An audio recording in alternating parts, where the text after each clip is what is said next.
move by Russell Westbrook. Durant, beautiful spin, and buries it. Westbrook explodes to the basket. 51 for KD. 40 for Russell Westbrook. I guess I got to call him KD now because he doesn't like Durantula. So we'll just call him KD. Call him whatever you want. He's pretty good. And so is Russell Westbrook. Only the third set of teammates that went for 50 and 40 in a game. And now both players locked up long term.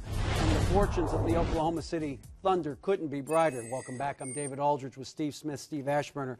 Ash, this team has really rolled to a 28-7 record. Everything looks great. Are there any potential pitfalls for this team as we get to the second half of the season in the playoffs?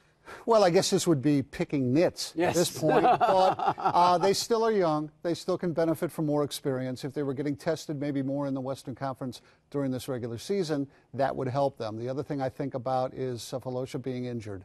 And, you know, they haven't been quite what they can be defensively when he's not there, and yet when he is there, sometimes points are hard to come by. Yeah. So, you know, they have to sort of balance that. Here's the Oklahoma City Thunder grade from NBA.com, and I'd say an A is probably appropriate here. But Smitty, we hear a lot about, you know, supposed chemistry issues. Every time we ask Durant and Westbrook, they say they're fine, they get along great. Occasionally they fuss at each other. Is that overblown?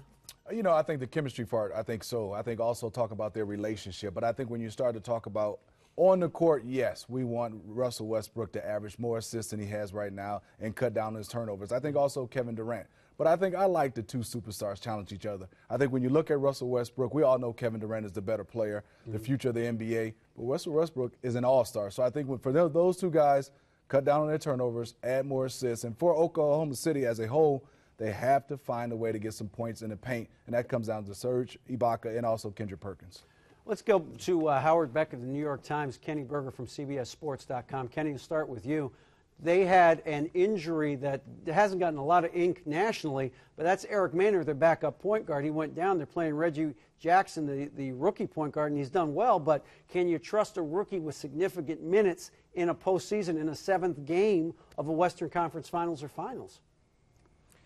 Well, you know, that's a great point. And when Sam Presti went out and got Eric Maynard in the first place, nobody really paid attention to it. It was really a great move, and you saw in a couple of playoff series how he's been productive for them. But, you know, the fact that we're even talking about Oklahoma City and do they have enough depth and is their backup point guard good enough, it just tells you how far this franchise has come.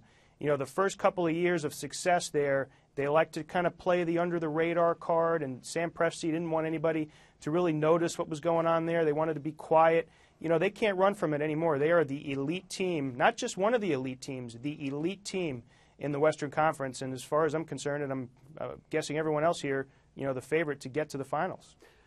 Howard, to that point, this is their team now. They have made a commitment to Kevin Durant and Russell Westbrook going forward. They can't really make any more changes. And to Kenny's point, they can't really pretend like they're an underdog anymore. They're going to get everybody's best shot from here on out.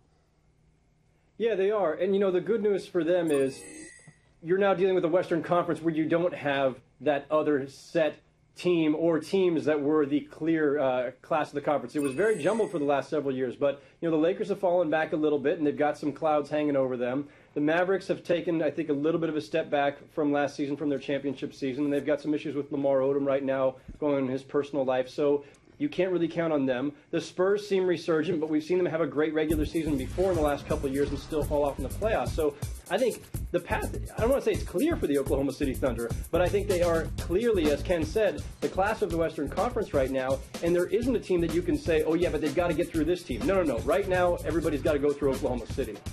They do indeed, but those other teams have not seeded the Western Conference to OKC just yet. As we look at the standings, you see the Spurs in first place in their division, the Clippers ahead in the Pacific, and then down at the bottom, it's very interesting. Memphis hopefully getting Zach Randolph back for a stretch drive. Denver needs Danilo Gallinari back for a stretch drive. Portland's had all kinds of injuries all season. And look at the Minnesota Timberwolves knocking on the door potentially to get that 8th spot. So I ask you guys to start with Smitty. Is there one team out of that group that you say this is a team that can beat Oklahoma City? The San Antonio Spurs. The reason why they've been there, they've done that. If Manu Ginobili is healthy, then you start talking about coaching ability. Greg Popovich by far is one of the best coaches we've seen in all time. And so I started thinking about the San Antonio Spurs, the way they match up Tony Parker and Westbrook. It could be a wash. Obviously, Kevin Durant will win his matchup. When you start talking about Tim Duncan and their bigs, I think Tim Duncan and the old Spurs with Greg Popovich could beat OKC. Which one of the LA teams is the bigger challenge potentially for Oklahoma City? I would say the Lakers still. I think that their pedigree is still there. You talk about having been there and done that. I think that that's still a factor for them. Kobe Bryant can be lethal in, you know, a series that should be 7 and ends up 4. So I think that that's probably the bigger challenge of those two teams.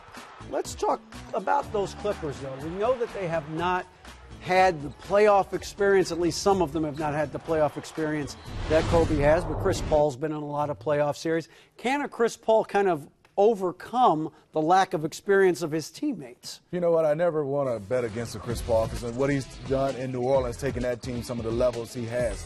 The one problem I have with Los Angeles Clippers is their bench. Also, when you start to talk about your superstar Blake Griffin and also your center DeAndre Jordan, they do not shoot free throws well in crunch time. So, and I think also that two-guard spot, some size, defending a Kobe Bryant, those are the areas I'm still concerned about with the Clippers. Well, Bad Blake saw us at All-Star Weekend in Orlando. We asked him what he thought his team's grade was at the midway point of this season. How would you assess how the Clippers played the first half? What would the grade be? I'm not sure. I know we can do a lot better. I'd say a B or B plus. Hopefully we can get up to playing a little bit higher level of basketball. We started off rocky, not having a lot of practice time together, but hopefully going into the second half of the season, we'll be clicking on all cylinders. Let's check it back with Howard and Kenny in New York. Howard, obviously a lot of heat for Blake Griffin and the Clippers, but do they have the heft to get it done in the West in playoffs?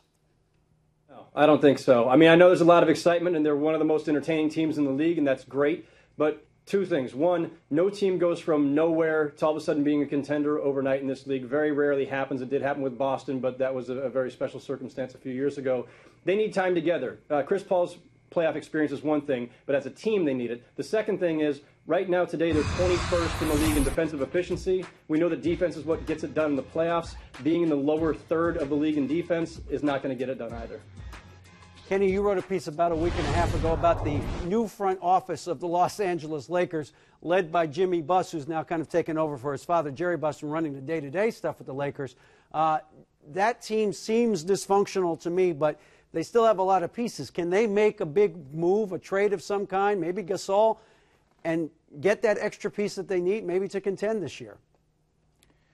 Well, clearly what they need is what all the other contending teams have, which is an elite dynamic point guard who can get in the paint and create havoc. Their advantage is their size, so if they're going to trade either Gasol or Bynum to get that, as they were going to trade Gasol to get Chris Paul, that's a risk. And, the interesting thing about reflecting on that trade that was, aborted was that it wasn't really clear to me that the Lakers were necessarily going to be better. They were just going to be different. And I think their advantage with Gasol and Bynum, nobody else has 2 7-footers playing at an all-star level to throw at you.